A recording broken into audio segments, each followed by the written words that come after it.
Spain का एक छोटा सा शहर है सालूसिया, और यहां दफन है एक ऐसा खौफनाक राज, एक ऐसी कहानी जो अंधेरा होते ही लोगों की रूह कंपा देती है। जी हां, आज हम बात कर रहे हैं सालूसिया के मृत दुल्हन के बारे में। कहते हैं कि सालूसिया में अंधेरा होने के बाद कोई गलियों में नहीं घूमता। मतलब सोचिए, दिन के उजाले में जो शहर इतना खूबसूरत दिखता है, रात होते ही वो इतना खौफनाक क्यों हो जाता है? इस सवाल का जवाब छिपा है एक सदियों पुरानी और बहुत ही दर्दनाक कहानी में। तो चलिए पहले आपको सालूसिया ले चलते हैं। ये स्पेन का एक छोटा सा पहाड़ी शहर है। सफ़ेद सफ़ेद दीवारें, पतली पतली गलियां और हर तरफ चर्च की घंटियों की गूंज। दिन में तो ये जगह एकदम किसी पेंटिंग की तरह खूबसूरत लगती है, पर जैसे ही रात होती है, इसी हवा में ना एक अजीब सी ठंडक और एक अनजाना सा खौफ घुल जाता है। और हमारी इस कहानी का हीरो है मैटियो गुरेरो, सिर्फ 19 साल का एक लड़का जो मैड्रिड से आया एक आर्किटेक्चर का छात्र है।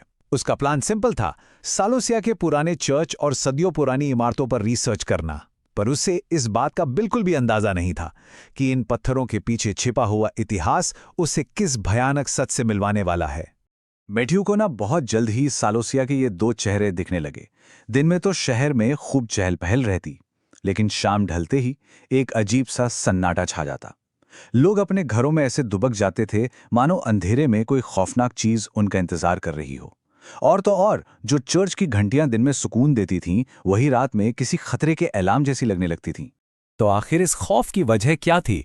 ये बात मैटियो को बहुत जल्द पता चलने वाली थी। अपनी रिसर्च के सिलसिले में एक शाम मैटियो शहर के पुराने कब्रिस्तान जा पहुंचा, और बस यहीं से इस डरावने रहस्य की शुरुआत हो गई। कब्रिस्तान में घूमते घूमते मैटियो की नज़र एक बहुत ही अजीब चीज पर पड़ी।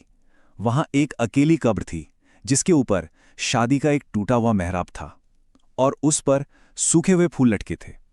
देखकर ऐसा लग रहा था जैसे किसी की शादी अधूरी रह गई हो। खैर, मैटियो ने इसे बस एक अजीब नज़ारा समझा और आगे बढ़ गया। पर उसे क्या पता था कि यही उसकी जिंदगी की सबसे बड़ी भूल साबित होगी। और उसी रात से मैटियो के साथ अजीब चीजें होने लगीं। पहले तो उसे अपने कमरे के बाहर कदमों की आहट और किसी के कपड़े घिसटने जैसी हल्की हल्की आवाजें सुनाई दीं। फिर एक रात उसने गली के कोने में सफेद गाउन पहने एक औरत की परछाई देखी, जो पलक झपकते ही गायब हो गई। और अगली रात वो आवाजें और भी करीब आ गईं। इतना ही नहीं, गर्मी का मौसम था, पर उसके कमरे में अचानक एक बर्फीली ठंडक भर गई। फिर एक रात मैटियो ने अपने गेस्ट हाउस के बाहर कुछ ऐसा देखा जिसने सच में उसके होश उड़ा दिए। पत्थर की जो सूखी सड़क थी ना, उस पर गीली मिट्टी से बने पैरों के निशान थे, और ये निशान सीधे उसी पुराने कब्रिस्तान की तरफ जा रहे थे। इस बार मैटियो के अंदर का डर उसकी उत्सुकता के आगे हार गया, और उसने फैसला किया कि वो इन निशानों का पीछा करेगा। तो मैटियो उन निशानों के पीछे पीछे चलता गया, और जब वो कब्रिस्तान पहुंचा तो ठीक उसी वक्त चर्च की घंटी बजी। रात के 2 बज चुके थे। चारों तरफ एकदम मौत जैसा सन्नाटा पसरा हुआ था। और फिर मैटियो ने उसे देखा। ठीक उसी टूटे हुए शादी के मेहराब के नीचे एक औरत सफेद वेडिंग गाउन में खड़ी थी, पर सबसे खौफनाक बात यह थी कि उसके पैर जमीन को नहीं छू रहे थे, वो हवा में थी। अब आप ही सोचिए, ऐसा भयानक मंजर देखने के बाद क्या कोई सो सकता है? मैटियो भी पूरी रात सो नहीं पाया। अगली सुबह वो कांपते हुए सीधा गेस्ट हाउस के बूढ़े केयरटेकर के पास गया और उसे सब कुछ बता दिया। और जैसे ही मैटियो ने उस शादी के मेहराब का जिक्र किया, केयरटेकर का चेहरा डर से एकदम सफेद पड़ गया। तब उस केयरटेकर ने मैटियो को एक बहुत पुरानी और दुखद कहानी सुनाई। एक ऐसी कहानी जो सालूसिया के काले अतीत का हिस्सा थी। एक ऐसी कहानी जो उस रूह को एक नाम और एक पहचान देने वाली थी। तो कहानी शुरू होती है साल 1889 में। इजाबेला रोमेरो नाम की एक लड़की थी जिसकी शादी हावियर मोरालेस से होने वाली थी। पर शादी की रात उसका दूल्हा हावियर उसे मंडप में अकेला छोड़कर किसी और औरत के साथ शहर से ही भाग गया। बेचारी इजाबेला पूरी रात उसी शादी के मेहराब के नीचे उसका इंतजार करती रही, और सुबह होने से पहले ही कहते हैं कि टूटे दिल के सदमे से उसकी मौत हो गई। इजाबेला को उसी कब्रिस्तान में दफनाया गया, लेकिन लोगों का मानना है कि उसकी आत्मा आज भी उसी मेहराब के नीचे अपने धोखेबाज दूल्हे का इंतजार करती है। और इसी वजह से लोग उसे डेड ब्राइड यानी मृत दुल्हन के नाम से जानते हैं। वैसे स्पेन की लोक कथाओं में ऐसी कई कहानियां मिलती हैं जहां दुख और धोखे से मरी आत्माएं भटकती रहती हैं। पर सालोसिया के लोगों के लिए यह सिर्फ एक कहानी नहीं थी, ये एक जीती जागती हकीकत बन चुकी थी। लेकिन कहानी में अब एक और भी भयानक मोड़ आने वाला था। वो आत्मा अब सिर्फ कब्रिस्तान तक ही सीमित नहीं थी, वो मिटियो का पीछा करते करते उसके कमरे तक आ पहुंची थी। उस रात मिटियो ने फिर से वही कदमों की आहट सुनी, लेकिन इस बार वो आवाज कहीं और नहीं, ठीक उसके दरवाजे के बाहर आकर रुक गई। अचानक हवा में गीली मिट्टी और सड़े हुए फूलों की एक अजीब सी महक भर गई। फिर उसने देखा कि दरवाजे के नीचे से एक परछाई गुजरी और दरवाजे का हैंडल अपने आप धीरे धीरे घूमने लगा। तो दूसरी तरफ आखिर था क्या? मेटियो की चीख निकलने ही वाली थी कि हैंडल घूमना बंद हुआ और दरवाजा धड़ाम से खुल गया। लेकिन दरवाजे पर कोई नहीं था।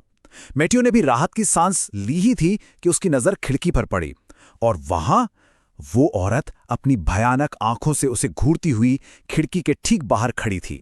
अगली सुबह बुरी तरह डरा हुआ मेटियो सीधा चर्च के पादरी के पास भागा और उसे एक एक बात बता दी। सब कुछ सुनने के बाद पादरी ने उससे एक बहुत जरूरी सवाल पूछा, क्या तुम उस जगह से कुछ लाए थे? और तभी मेटियो को याद आया कि उसने उस मेहराब से कुछ सूखे हुए फूल उठा लिए थे। ये सुनते ही पादरी का चेहरा पीला पड़ गया। उसने मेटियो को चेतावनी देते हुए कहा, उसे लगता है कि उसका दूल्हा उसके लिए वापस आ गया है। तुमने वो फूल उठाकर बहुत बड़ी गलती कर दी। अब तुम्हें फौरन इसी वक्त सालोसिया छोड़ देना चाहिए। वो तुम्हारा पीछा कभी नहीं छोड़ेगी। अब पादरी की इस चेतावनी से मेटियो की तो रूह ही कांप गए। वो सीधा अपने कमरे की तरफ भागा अपना सामान पैक करने के लिए। उसका बस एक ही मकसद था, किसी भी तरह सालोसिया से जिंदा निकलना। लेकिन शायद किस्मत को कुछ और ही मंजूर था। जैसे ही मेटियो अपने कमरे में पहुंचा, उसने दरवाजे पर ताज़ा गीली मिट्टी के निशान देखे। वो और भी घबरा गया और जल्दी जल्दी अपना सामान पैक करने लगा। और तभी अचानक मौसम बदला। आसमान में काले बादल छा गए और घर की बत्तियां बुझ गईं। पूरी तरह अंधेरा छा गया और फिर एक जोरदार बिजली कड़की और उसकी एक पल की रोशनी में मेटियो ने देखा कि वो दुल्हन ठीक उसके सामने खड़ी थी। तो इसके बाद क्या हुआ? गेस्ट हाउस के केयरटेकर ने मेटियो की एक जोरदार चीख सुनी। वो भागकर उसके कमरे तक पहुंचा, लेकिन मेटियो वहां था ही नहीं।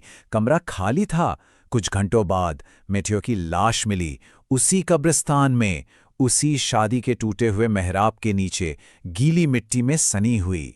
सालोसिया के लोगों का मानना है कि मृत दुल्हन ने आखिरकार अपने दूल्हे को पा लिया था और मेटियो को हमेशा के लिए अपने साथ ले गई।